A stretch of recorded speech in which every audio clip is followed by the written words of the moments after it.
네, 두 번째 시간입니다. 이어서 할게요.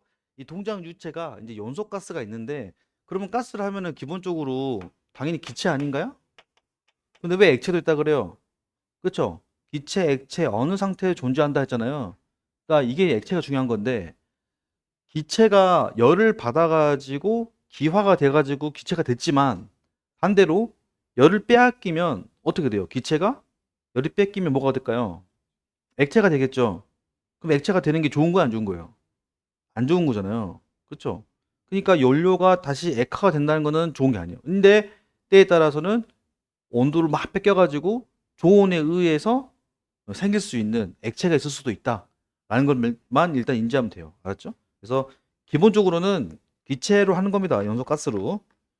자, 열을 가하거나 열을 빼앗음으로써 상태가 바뀔 수 있다라는 거지. 근데 만약에 문제 상태가 안 바뀐다라고 하면은 틀린 말 되겠죠?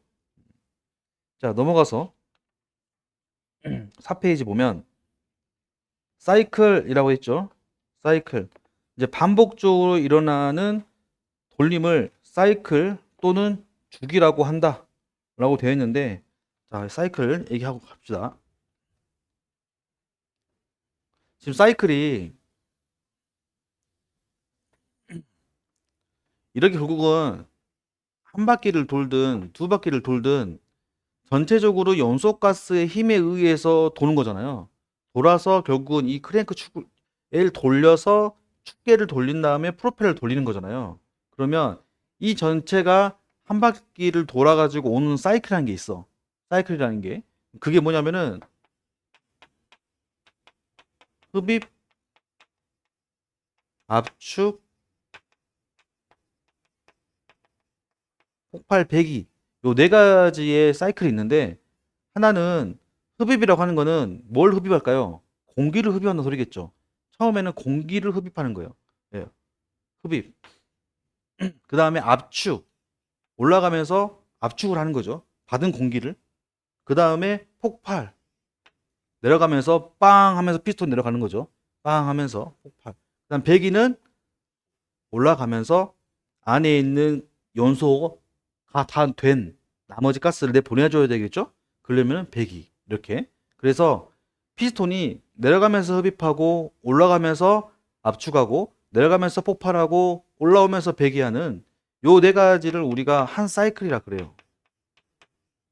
이거를 우리가 이 한 사이클을 흡입, 압축, 폭발, 배기 이 네 가지 과정이 있는데 이 네 가지 과정을 우리가 요 아까 스트로크 있죠? 스트로크를 뭐로 또 부르냐면 L이라고 해요. L.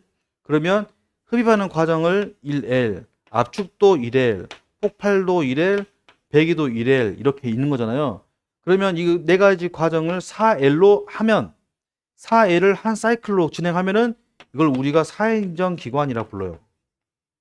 사행정 기간. 근데 그게 아니라 나는 흡입과 압축을 그냥 한행적으로 할래요. 그리고 폭발과 배기를 또 한행적으로 할래요. 그러면 이 같은 경우는 뭐예요?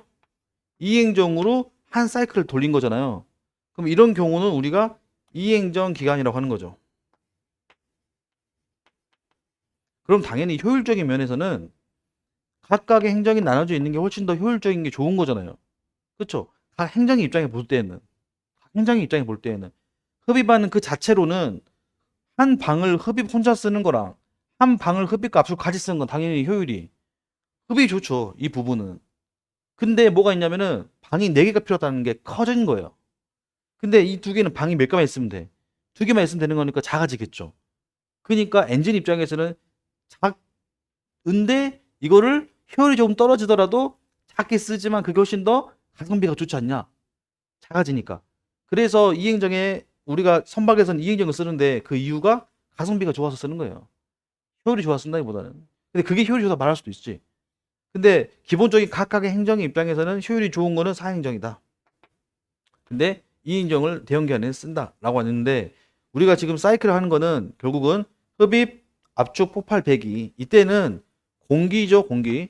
이 공기가 흡입하는 거고 그 다음에 받은 공기를 압축하는 거고 폭발은 이제 들어온 그 공기에다가 연료를 집어 넣으면은 폭발을 하는 거고 그 다음에 나머지 타고 남은 단종가스를 보내주는 걸 배기라 부른답니다. 그래서 또 다 보내줘야 새로운 공기가 들어오겠죠? 신기라고 하는 거 신기 그 새로운 공기를 흡입하고 압축과 폭발을 배기하고 그러면 얘 같은 경우는 이건 이제 뒤에 더 하고 어쨌든 간에 이 사행정 이행정이라 하는 거고 그 다음에 우리가 이거를 전체 사행정을 한 사이클로 할 거냐 아니면 이행정을 한 사이클로 할 거냐에 따라서 두 개 나눠지는데 어쨌든 한 사이클이라는 개념은 이 흡입 압축 폭발 배기를 하는 요 자체를 말한다. 자 돌아와서 그래서 반복적으로 일어나는 돌림 흡입 압축 폭발 배기를 사이클 또는 주기라고 한다. 4점 피스톤이 실린더 내부를 왕복 운동할 때 그 끝의 위치를 말한다. 그 끝의 위치예요. 4점이라는 거는 위치의 개념이지 선의 개념이 아닙니다. 부피의 개념도 아니고 그랬을 때 상사점 피스톤의 위치가 헤드에서 가장 가까이 있을 때 이건 뭐라 그래요? 가장 멀리 있을 때라면 틀린 말 되겠죠? 가장 가까이 있을 때 말하는 거고 피스톤이 행정 중 가장 위에 있을 때를 말한다. 헤드 기준으로는 가장 멀고 피스톤 기준으로서는 가장 위에 있을 때를 말한다 라는 말이죠. 하사점 피스톤의 위치가 실린더 헤드에서 가장 멀리 떨어져 있을 때를 하사점이라고 그런다. 자, 행정은 그 둘 사이의 직선거리입니다. 직선거리. 그 다음에 RPM 크랭크 축이 1분간 회전하는 수를 말하죠. 자, RPM이 레볼루션 퍼 미닛인데 미닛은 이제 분이죠. 그리고 레볼루션은 회전한다 라는 뜻을 갖고 있어요. 그러면 크랭크 축이 1분 동안 얘가 회전할 거 아닙니까? 1분 동안 몇 회전했는데 라고 보는 게 RPM의 개념이다. 자, 그 다음 압축 부피 피스톤이 상사점에 있을 때 피스톤 상부의 부피를 말하는 거 간극 용적이라 하기도 하고 연소실 부피라고 한다. 여러 가지로 표현할 수 있어요. 행정 부피는 그 행정하며 움직인 부피를 말하고 배기량이라고도 한다. 네, 배기량이라고도 한다. 그래서 우리가 이제 피스톤이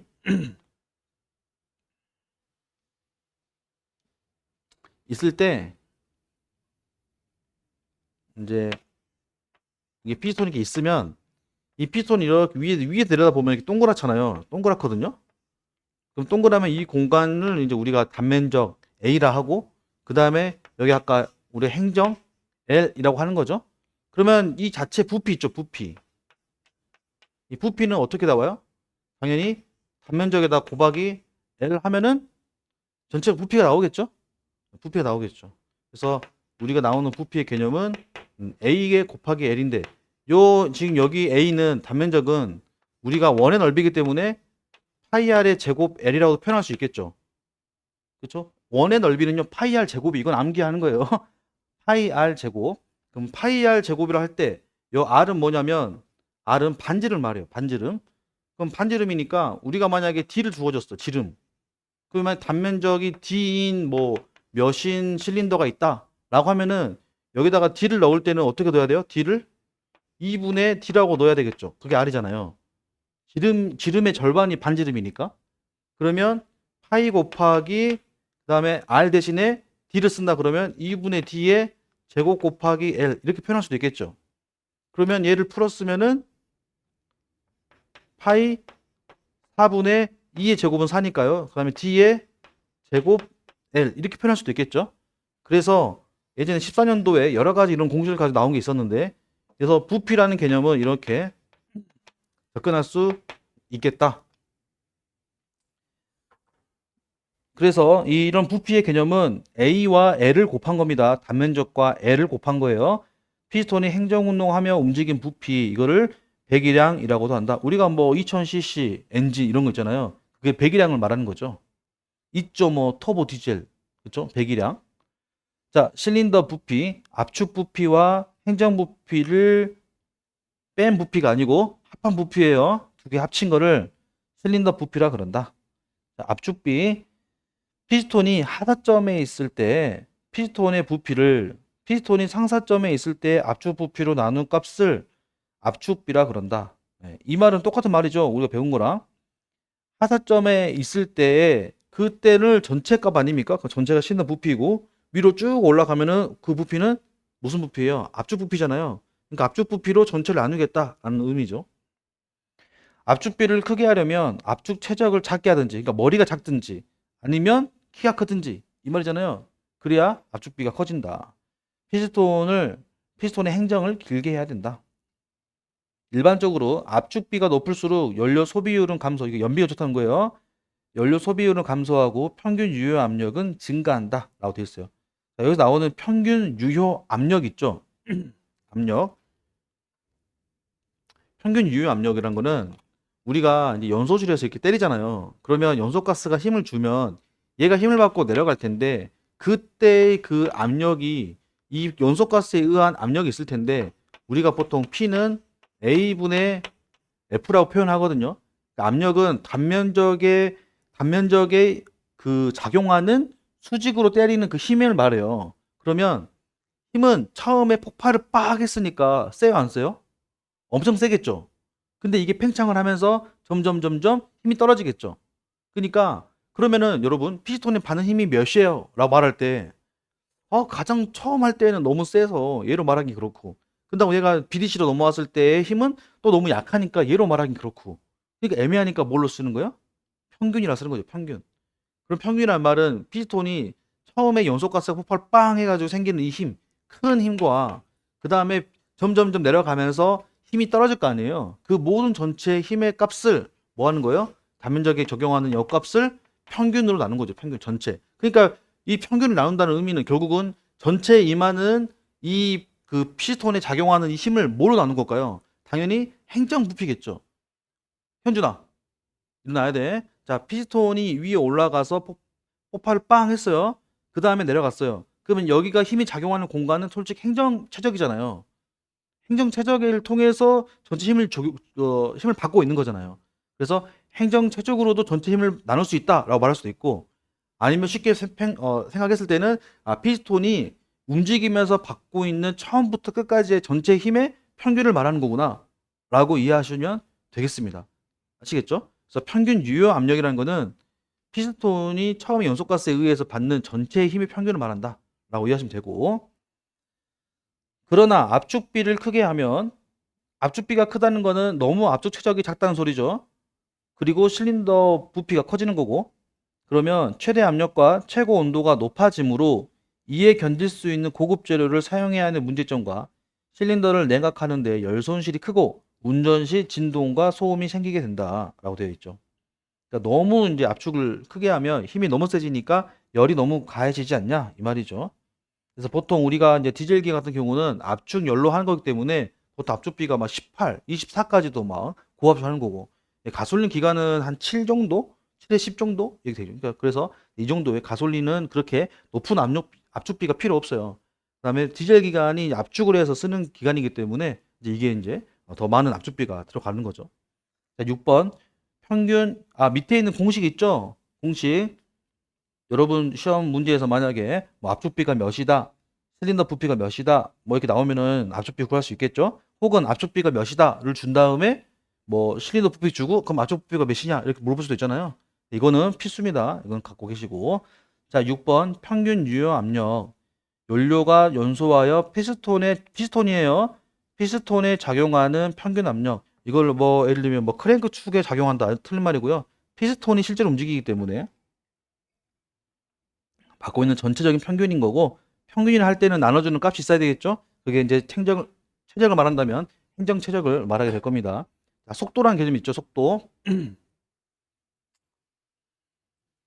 속도 보면 속도라 하는 거는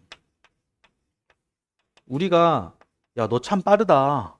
속도가 진짜 빠르네. 라고 할 때에는 기준이 있죠. 예를 들면 우리가 이제 1층에 미혼마트가 있잖아요. 마트가 있어. 하고 1층에 우리 2층에 있고. 그러면 만약에 은성아 가서 커피 좀 하나 사다 줄 수 있어? 라고 했는데 선생님 사고 올게요. 갔다 왔어. 근데 엄청 빨리 갔다 왔다. 라고 제가 느낄 때에는 어떤 기준이에요? 미혼마트가 1층의 거리가 이 정도이기 때문에 대략 걸리는 시간이 이 정도가 되겠구나 라고 예상하지 않겠습니까? 그쵸? 그래야 빨리 갔다 왔다 늦게 갔다 왔다가 기준 잡는 거잖아요. 그러니까 시간과 거리라는 게 있는 거죠. 그러면 전체 거리를 시간으로 나눴을 때의 개념을 속도로 하는 거 아닙니까? 그죠? 이 거리를 이 시간에 갔다 온다고? 진짜 빠르네. 이 거리인데 이렇게 늦게 온다고? 이렇게 생각하는 거죠. 그러니까 속도는 시간분의 거리인데, 자, 거리의 개념은 아까 뭐였죠? 우리가 이제 피스톤이야. 피스톤의 속도를 말할 때에는 거리인데 거리가 뭐예요? 얘가 한 바퀴를 도는 거잖아요. 한 바퀴. 그러니까 피스톤이 한 바퀴 돌았을 때 거리 말하거든요. 기본적으로. 그러면은 내려가는 거 1L, 올라오는 거 1L 아닙니까? 한 바퀴니까. 그러면 위에서 아래 내려가는 거 한 번, 또 아래에서 위에 올라오는 거 한 번이니까 총 2L 하는 거잖아요. 갔다 오는 거니까.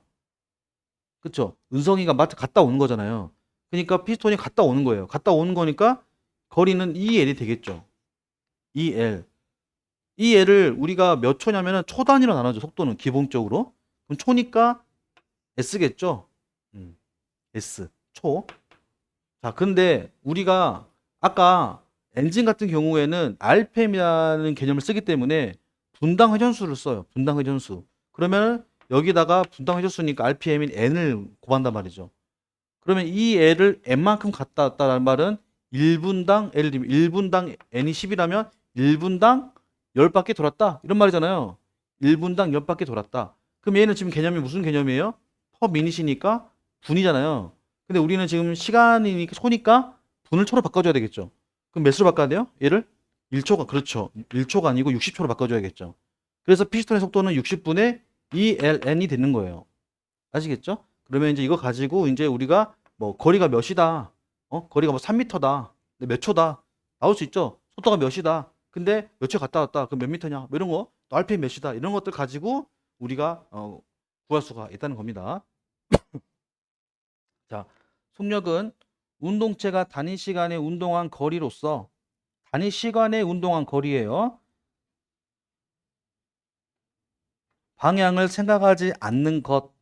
속력은요. 방향을 생각하지 않는 걸 속력. 예, 단순히 그냥 방향 생각 없이 그 거리에 간 거리 이제 시간을 말하는 거고 속도는 속력과 방향을 같이 생각한 것이다.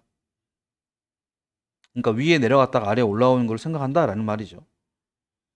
자, 간극입니다. 이제 클리어런스. 이제 클리어런스라는 말은 간극이다라는 생각하시면 돼요. 간극. 간극이라는 거는 거리죠.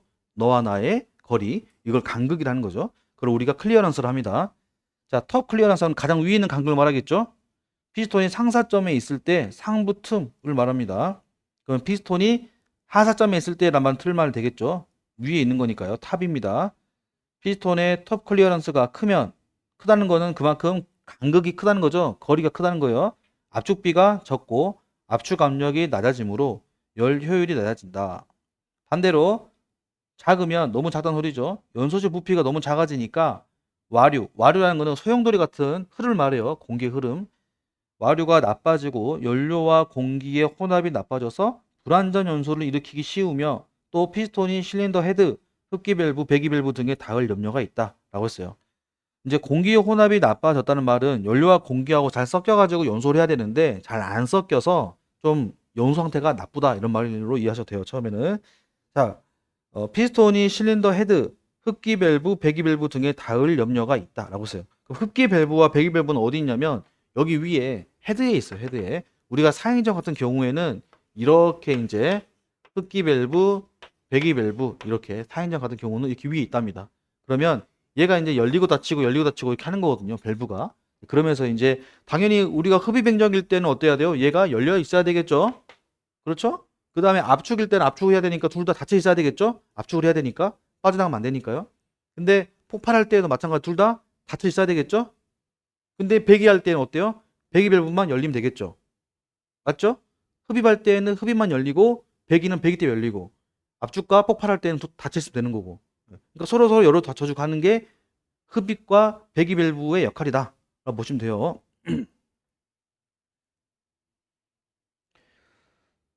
근데 그 위에 지금 너무 작으면 피스톤이 그 위를 닿을 수 있다는 소리죠. 요 피스톤이 상사점이 왔는데 너무 작으면 피스톤의 이 머리가 여기랑 닿을 수 있다 이런 말이 아닙니까? 그런 말이죠. 너무 작으면. 자, 피스톤 간극.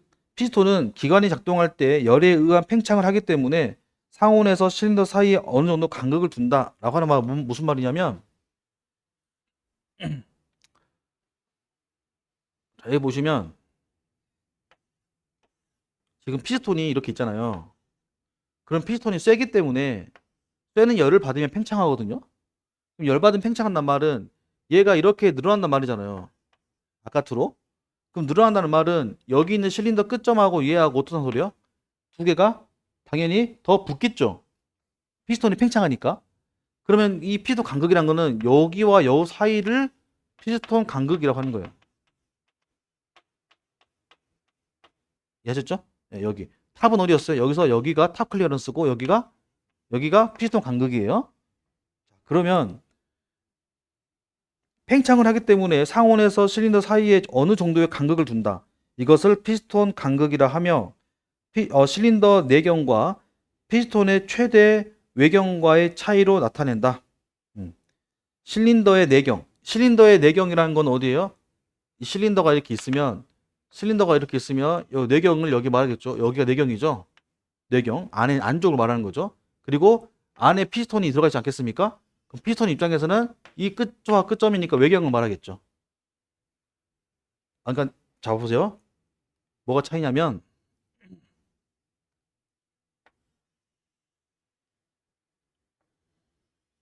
위에서 실린더를 내려다 보면은 당연히 두께가 있을 거니까 이렇게 있을 거잖아요.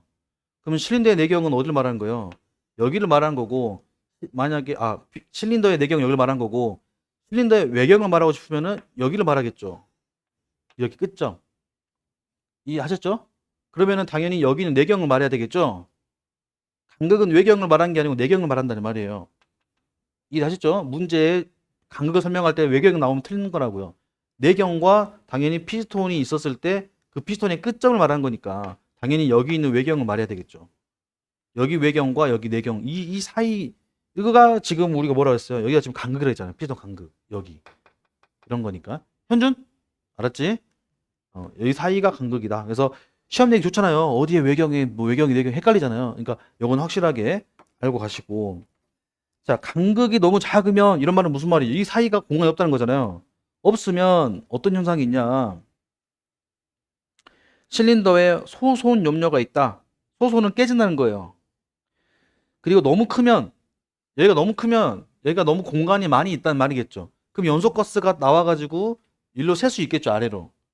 그러니까 압축도 반대로 얘가 올라가서 압축을 해야 되는데 공기를 집어넣은 다음에 압축을 하려 하니 하고 있는데 이 사이로 다 공기가 빠져나가니까 압축이 잘 안 되겠죠. 그래서 너무 작으면 소손이 있고 너무 크면 압축 압력의 저하, 블로바이 연소실 내에 기름 누입, 윤활유의 희석 등의 원인이 된다라고 했어요. 이제 블로바이는 뭐냐면 여기 있는 연소가스가 새가지고 밑으로 내려가는 거 있잖아요. 얘 연소가스가 밑으로 새는 현상을 블로바이라고 합니다. 그럼 블로바이가 있으면 뭐가 안 좋냐? 지금 여기 있는 크랭크 암이 있잖아요. 핀이 있고 그럼 얘가 회전을 하고 있는 곳이기 때문에 여기에 뭐가 있냐면은 윤활유가 있어요. 윤활유. 그럼 윤활유에 지금 뭐가 들어오는 거예요? 블로바이 하면 가스가 들어오는 거잖아요. 그럼 당연히 윤활유의 상태가 좋아져요, 나빠져요? 나빠질 거라는 상식적으로 생각 드시죠? 그걸 우리가 뭐라 부르냐면은 열등감이 있니 너? 하는 것처럼 이 열자 쓰는 거예요. 열화 되는 거예요. 열화. 그러니까 우리가 열화라 하면 이 뜨거운 열을 말하는 게 아니고 열등감 할 때 열을 말하는 거예요. 그 상태가 나빠진다는 거지. 그래서 블로바이가 일어나면 윤활유에 열화가 생긴다라는 거죠. 가스가 오염을 시키겠죠. 윤활유의 오염을. 그래서 연소실 내로 기름 누입, 윤활유 희석 등이 원인이 된다라는 말은 또 여기에 있는 윤활유가 어떻게 될 수 있다? 올라갈 수 있다. 위로. 공간이 넓으니까. 그 말입니다. 자, 기통이라는 말은 아까 피스톤의 왕복 운동을 하는 원통용 부분, 실린더 개수를 말하는 거예요. 그래서 뭐 5기통이랑 5개 있다는 소리고, 근데 우리가 니은에 있는 것 6기통 기관이에요. 점화 순서가 15, 36, 24입니다. 15, 36. 이걸 거꾸로 하면은 14, 26, 3호인데 15, 36, 24. 이건 암기하고 계세요. 15, 36, 24. 자, 기타 용어 피스톤 슬랩이라는 거 있어요. 슬랩. 자, 피스톤 사이드 노크라 그러는데 여기가 공간이 있을 거 아닙니까? 이 공간이 너무 크면은 피스톤이 어떻게 돼요? 우리 피스톤이 왕복 운동을 하게 되는데 왕복 운동이요. 그냥 이쁘게 왕복 운동을 한 건 아니고 연소가스가 빵 때리잖아요. 그럼 당연히 얘가 순간 떤단 말이죠. 그렇지 않겠습니까? 뻥 터지면 이 힘을 받기 때문에 피스톤이 순간 떨어. 그러니까 왕복 운동을 하는 동시에 양쪽으로 이렇게 떨림의 형상을 같이 움직이는 작용도 같이 하고 내려가는 거예요. 근데 이 사이가 공간이 크면 어떻게 될까요? 떨면서 땅땅땅 옆에 치겠죠. 그거를 노크했다 생각해서 누가 노크했는데 피스톤이 노크했어 해서 피스톤 노크라는 거예요. 이해하셨죠? 그러니까 피스톤 노크는 사이드 노크인데 이 피스톤과 실린더의 간극이 너무 큰 상태죠. 작으면 안 일어나겠죠? 떨 수가 없잖아요. 작으니까. 큰 상태에서 피스톤이 운동 방향을 바꿀 때 체갑 때문에 실린더 벽에 충격음이 발생하는데 이것을 피스톤 슬랩이라고 한다. 자, 피스톤이 운동 방향을 바꾼다는 거는 피스톤이 처음에 빵 때려서 내려갔어요. 근데 이렇게 떨리면 내려갑니다. 근데 이 상태에서 또 이게 올라갈 거 아니에요. 그쵸? 그럼 피스톤이 한번 내려올 때는 자, 내려올 때는 자, 이걸 이렇게 써볼게요. 얘가 회전할 거니까 회전을 했을 때 이렇게 회전을 쳤을 때 자, 얘가 내려올 때는 이렇게 힘을 받겠죠. 그러면 피스톤이 이쪽 힘을 받겠죠. 이제 측면에 받는 압을 우리가 측압이라고 하는 거죠. 그러면 얘가 피스톤이 내려갈 때는 이쪽 방향으로 내려가기 때문에 피스톤도 이쪽 힘을 받는단 말이에요. 이해하셨나요? 여기까지? 그럼 피스톤이 공간이 있으면 얘가 이쪽 쏠릴 거 아닙니까? 이렇게. 그러다가 다시 어떻게 올라가서 이쪽으로 가게 되면 얘가 어떻게 힘을 다시 이쪽으로 받겠죠. 그러면 공간이 넓었으면 일로도 갈 거 아니에요. 이러면서 탕 때린다고 이렇게. 또 땅땅땅땅 이러면서 때린다 소리죠. 그렇기 때문에 운동 방향을 바꿀 때 이쪽에 공간이 생기면 바꾸면서 힘이 바뀌잖아요. 이렇게 또. 또 그쵸? 올라오면 이럴 때 갔다가 왔다 갔다가 하는 거잖아요. 그러니까 이게 내려가면서는 아래로 올라오면서는 이쪽으로 내려갈 때 이쪽 그러니까 이 사이에 예, 슬랩들이 일어날 수 있다라는 말입니다. 그래서 특히 운동 방향을 바꿀 때 이 생긴다. 치갑 때문에. 블로바에 설명드렸고 오버랩. 오버랩은 4인정 사이클 기간에서 흡기 밸브와 배기 밸브가 동시에 상사점 부근에서 열리는 것을 오버랩이라고 한다. 그러니까 오버랩은 얘가 둘 다 이제 이렇게 얘가 상사점이 올라왔을 때 이 두 밸브 다 열린 상태를 우리가 그 오버랩이라 그래요. 둘 다 열린 상태. 이 상태는 왜 그러냐면 순간 흡기하고 배기가 열려 있어야 순환이 빨라져요. 예를 들면 우리가 지금 더워 만약에 공간이 더워. 그럼 공간이 더우면 창문 열자 했을 때 한쪽만 여는 것보다 이쪽과 반대쪽을 같이 열어야 순환이 빨라지죠. 이렇게 나가고 들어오고 할 수 있으니까. 그러면 흡기 쪽은 들어오면 얘는 들어오고 싶어 하고 배기는 나오고 싶어 하니까 둘 다 같이 열어야 동시에 같이 빠져나갈 수 있겠죠. 이제 그 효율을 좋게 하기 위해서 둘 다 밸브가 열려 있는 상태를 뭐라 부른다? 오버랩이라고 한다. 아, 오버랩 둘 다 열어놓은 거 이렇게 생각하시면 돼요. 언제? 상사점일 때. 상사점일 때. 자, 그래서 겹침은 뭐 9도에서 55 정도 둔다. 알고 계시고 이제 이게 둘 다 열려 있으면 당연히 연소실에 생긴 배기가스가 그러니까 타고 남은 가스가 깨끗하게 나가는 거. 그다음에 냉각 작용 시원하겠죠? 그다음에 과잉 공기가 많이 들어올 수 있다는 소리예요. 기관의 연료율을 증진시킨다. 그다음 토크. 이제 우리는 토크란 말을 자주 쓸 거예요. 이제 토크란 말도 이제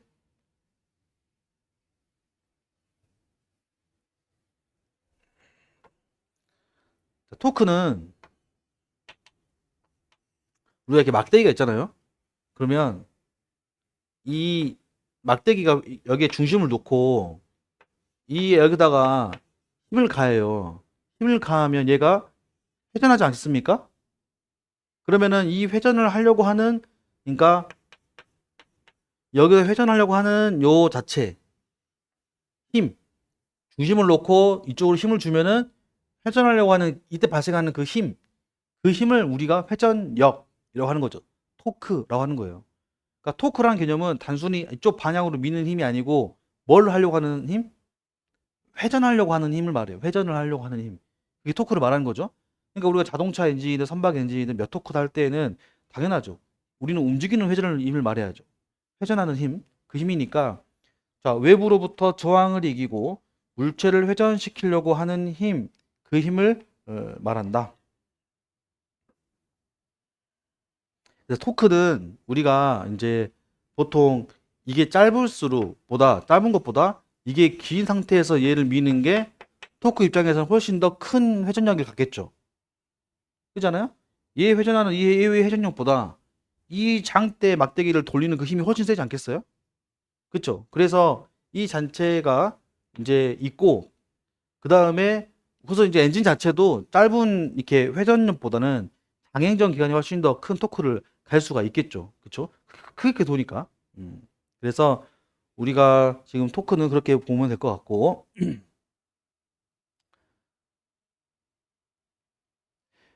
이것을 측정하는 장치를 동력계라고 한다.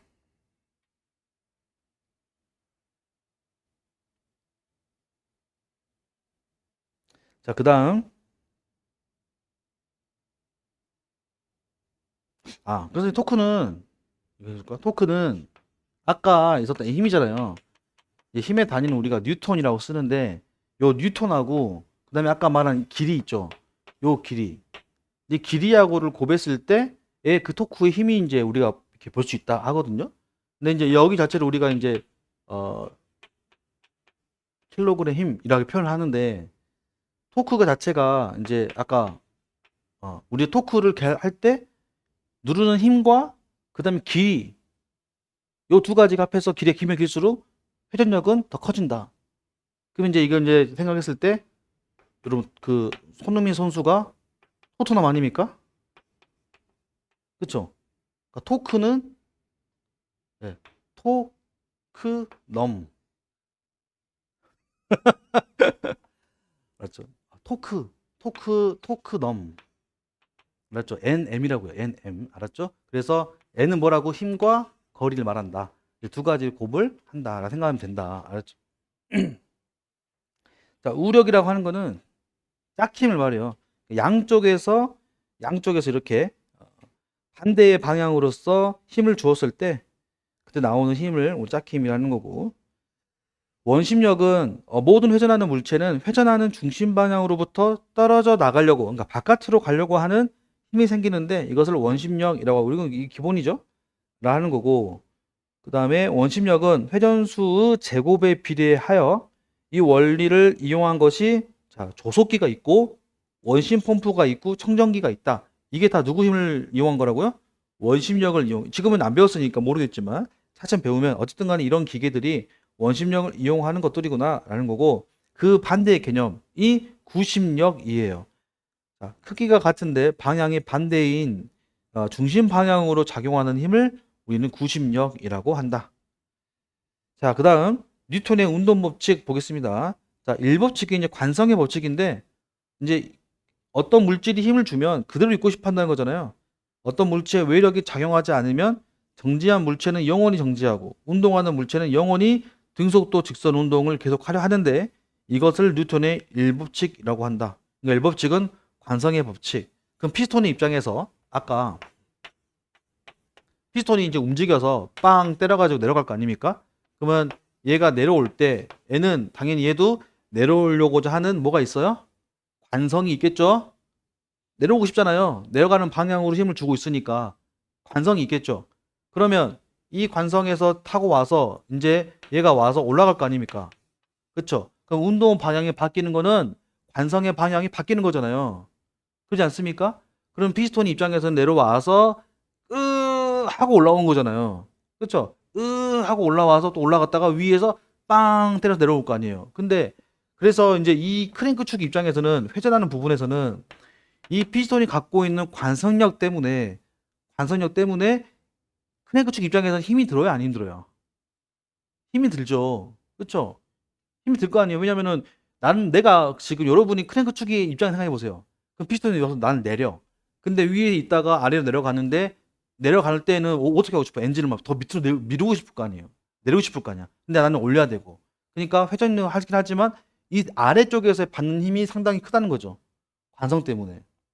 그래서 아까 우리가 이제 봤던 밸런스 웨이트라는 것도 이것 때문에 있는 거죠. 한쪽으로 누르지 말고 한쪽이 누르지만 동시에 뭐 하는 거예요? 반대쪽에서. 자, 얘가 이쪽에 누르면 반대쪽에서도 어떻게 하고 싶어요? 밸런스 웨이트가 올라오고 싶어 하잖아요. 양쪽으로 짝힘을 이루면서. 그래야 관성력에 의한 그 크랭크 축이 갖고 있는 부담을 덜을 수 있잖아요. 네. 그래서 밸런스 웨이트 두는 거고, 피스톤도 관성력 갖고 있겠죠. 자, 이 법칙, 이제 가속도의 법칙인데, 물체의 외력이 작용하면, 외부 힘을 딱 주면은 작용한 힘에 비례하는 가속도가 생기는데 이것을 뉴턴의 이 법칙이라고 한다. 그래서 우리가 가속도라고 하는 개념은 A인데요. A를 쓸 땐 가속도라는데, 가속도는 이제 시간에 따라서 속도의 변화를 말해요. 그러니까 속도의 변화가 있어야 가속도가 있다 없다 말하는 거죠.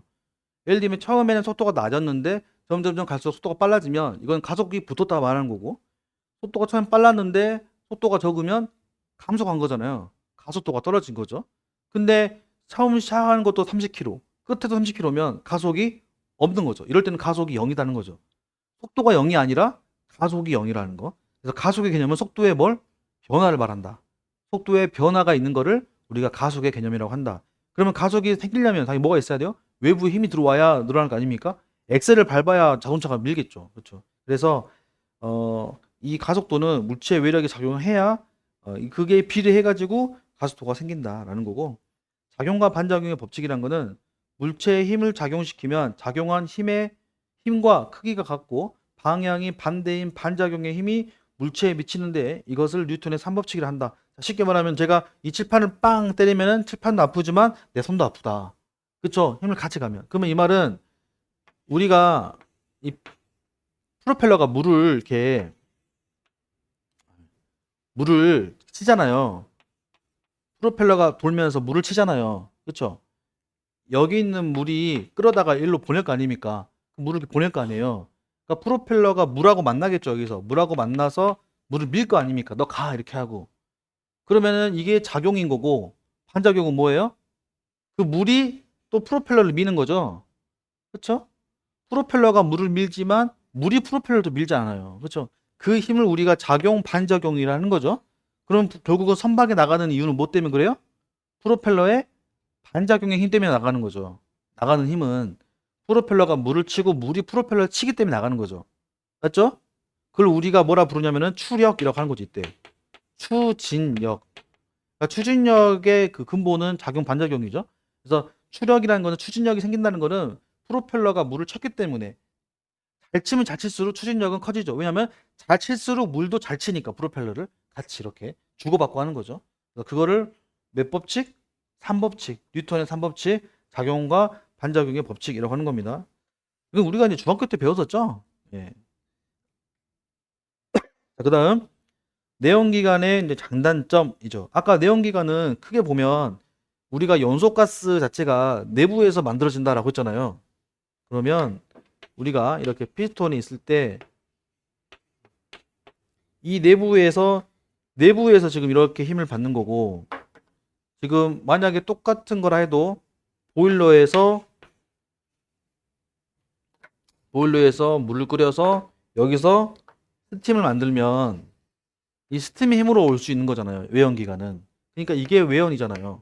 그러니까 똑같은 왕복식 기관이라고 쳤을 때, 똑같이 피스톤을 때린다고 쳤을 때, 얘는 바로 내연은 바로 때리는 거고, 외연은 외부에서 가지고 와서 갖고 온 거니까 여기서 일어나는 손실이나 효율이 얼마나 안 좋겠어요. 그렇죠? 얘도 생기니까 당연히 중량과 크기도 커질 수밖에 없고요.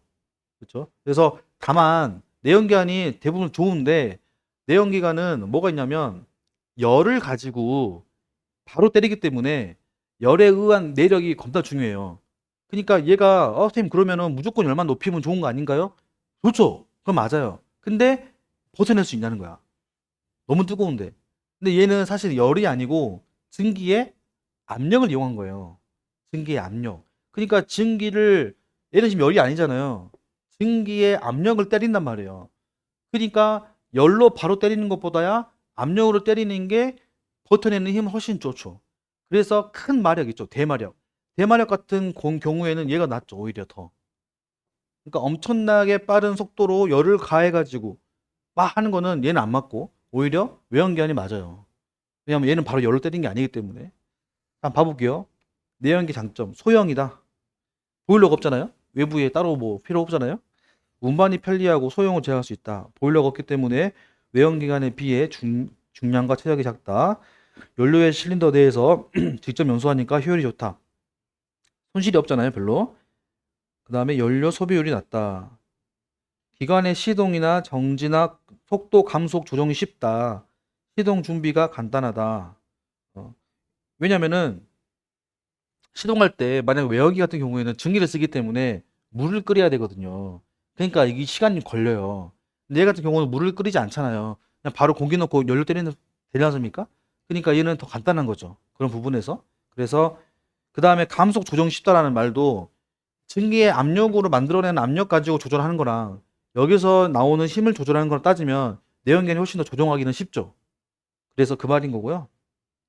고체 연료를 사용하지 않아 완전 연소에 가깝고 비교적 매연이 적다. 자, 연료라고 하는 거는 여기는 직접 연소를 하기 때문에 연료가 일로 타는 거지만 외연기관은 뭘로 태워도 뭐만 만들면 돼요? 증기만 만들면 되는 거니까 상관없는 거예요. 그러니까 연료의 조건은 상관없는 거지. 현준아? 상관이 없는 거지. 그래서 내연기관은 뭘 써 상관없으니까 그런 거에도 자유롭다. 그리고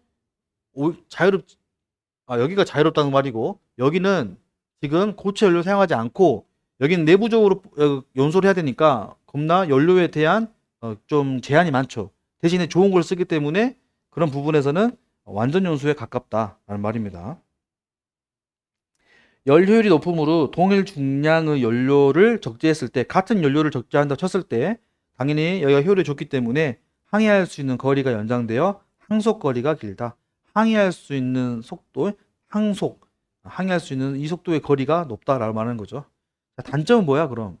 석탄과 같은 고체 연료를 사용할 수가 없으니까 고체를 못 쓰니까 연료에 제한이 있다는 거고 그 다음 연소 함량도 높고 열이 있기 때문에 강도가 큰 고급 재료를 우리가 실린더로 필요합니다 라는 거죠. 자력으로 시동할 수 없다. 자력이라는 거는 스스로 혼자 시동할 수 없다. 그러니까 스타팅 될 때에는 처음에 이게 그 연소를 하려면 공기를 집어넣어야 되는데 공기를 집어넣으려면 피스톤이 올라와야 되잖아요. 근데 올라오려 하려면 그 힘이 있어야 하잖아요. 힘이 없잖아요. 처음에는. 그러니까 처음에는 스타팅 에어로 그냥 넣어주는 거죠. 스타팅 에어로. 그러면 그 스타팅 에어가 빵 공기가 들어가면은 그 힘으로 돌아서 그 다음에 이제 시동이 걸리게 되는 겁니다. 그러니까 자력이 안 되니까 뭐가 필요해요? 에어가 보통 에어 시동으로 하는 거죠. 그래서 자력 시동이 할 수 없다. 시동 공기가 필요하다라는 거고 왕복형의 경우 출력을 크게 하기가 어렵다. 네, 연소의 온도가 너무 올라가니까 못 버틴다는 거죠. 윤활 및 냉각에 주의해야 된다. 토크 발생이 균일하지 않으므로 큰 플라이 휠이 필요하다라고 했어요. 자, 토크 발생이 균일하지 않다. 이 말 잘 이해해 볼게요. 지금 이렇게 도는데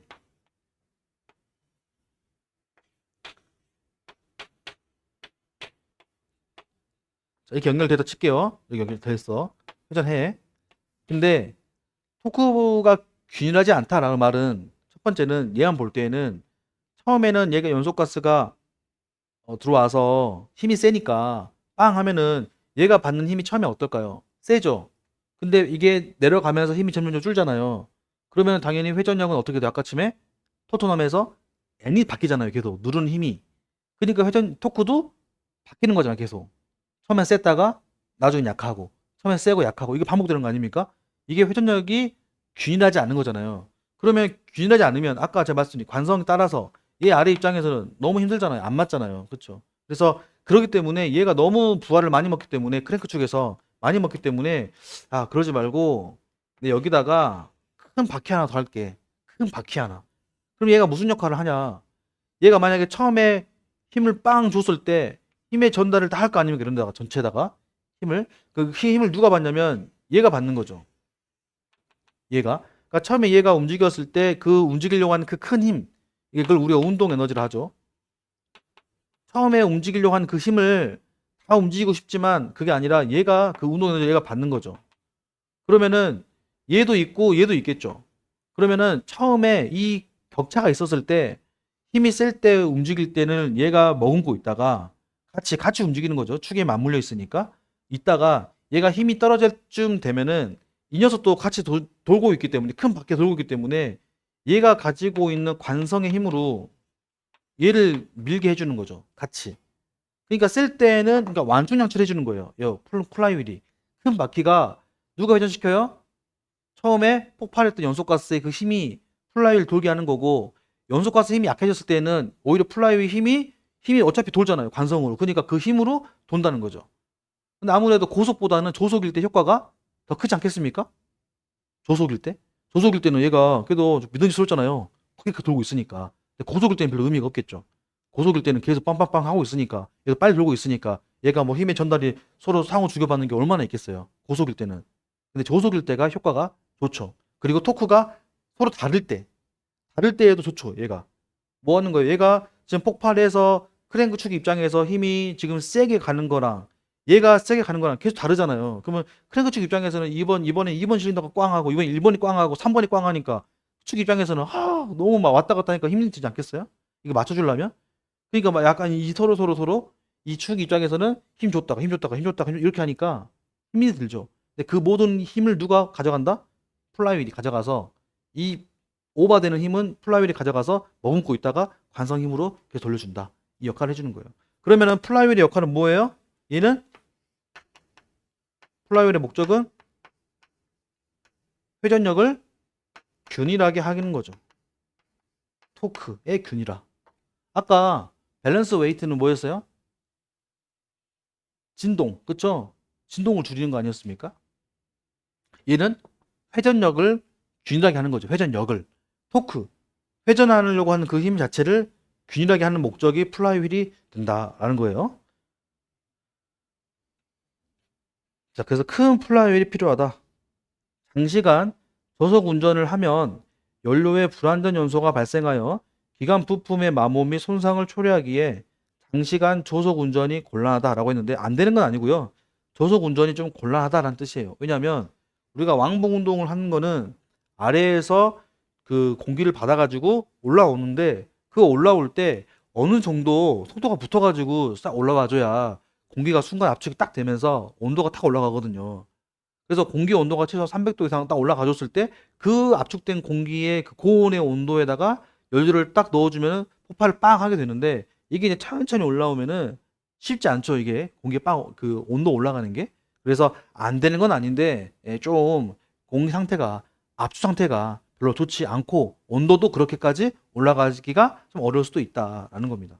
그래서 조속 운전을 하면 또 조속 운전 자체가 고속이 아니기 때문에 연료를 많이 넣을 수 있어요? 못 넣어요? 많이 안 넣잖아요. 천천히 가는 거니까 연료를 조금 더 넣을 거 아닙니까? 그러면 현준아 연료를 천천히 조금밖에 안 넣으니까 고온이 아니기 때문에 온도가 낮잖아요. 그러면 아까 우리가 처음 배웠던 내연기관이 기체 연소 상태로서 회전을 돌려야 되는데 온도가 낮으니까 만약에 낮은 상태에서 만약에 너무 겨울이었어요. 한국에 뭐 마이너스 우리가 막 온도 떨어지잖아요. 근데 그때 배가 들어왔어. 그러면 엔진도 어떨까요? 엄청 춥겠죠. 바다가 차가우니까. 그러면 안 그래 저속인데 거기다가 이 바다가 차가우면은 열까지 더 많이 뺏길 거 아니에요. 그러면은 그 조온의 연소가스가 더 조온이 되겠죠. 그러면 그 안에서 이제 이 연소가스 안에 이제 불의 파음들이 생긴단 말이죠.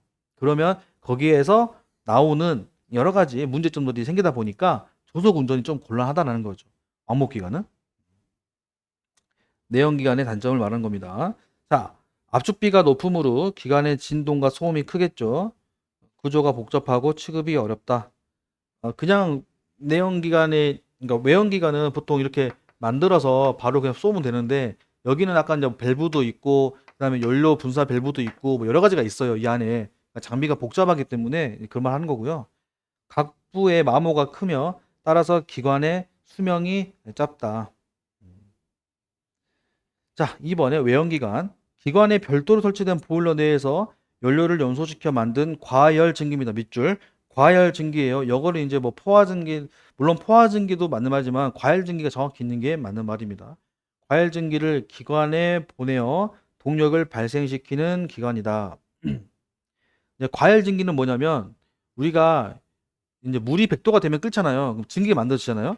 그럼 그 100도에서 더 이제 끓어버리면 이제 뭐 110도의 증기, 120도의 증기 이런 식으로 더 높은 온도의 증기를 우리가 과열 증기라 그래요.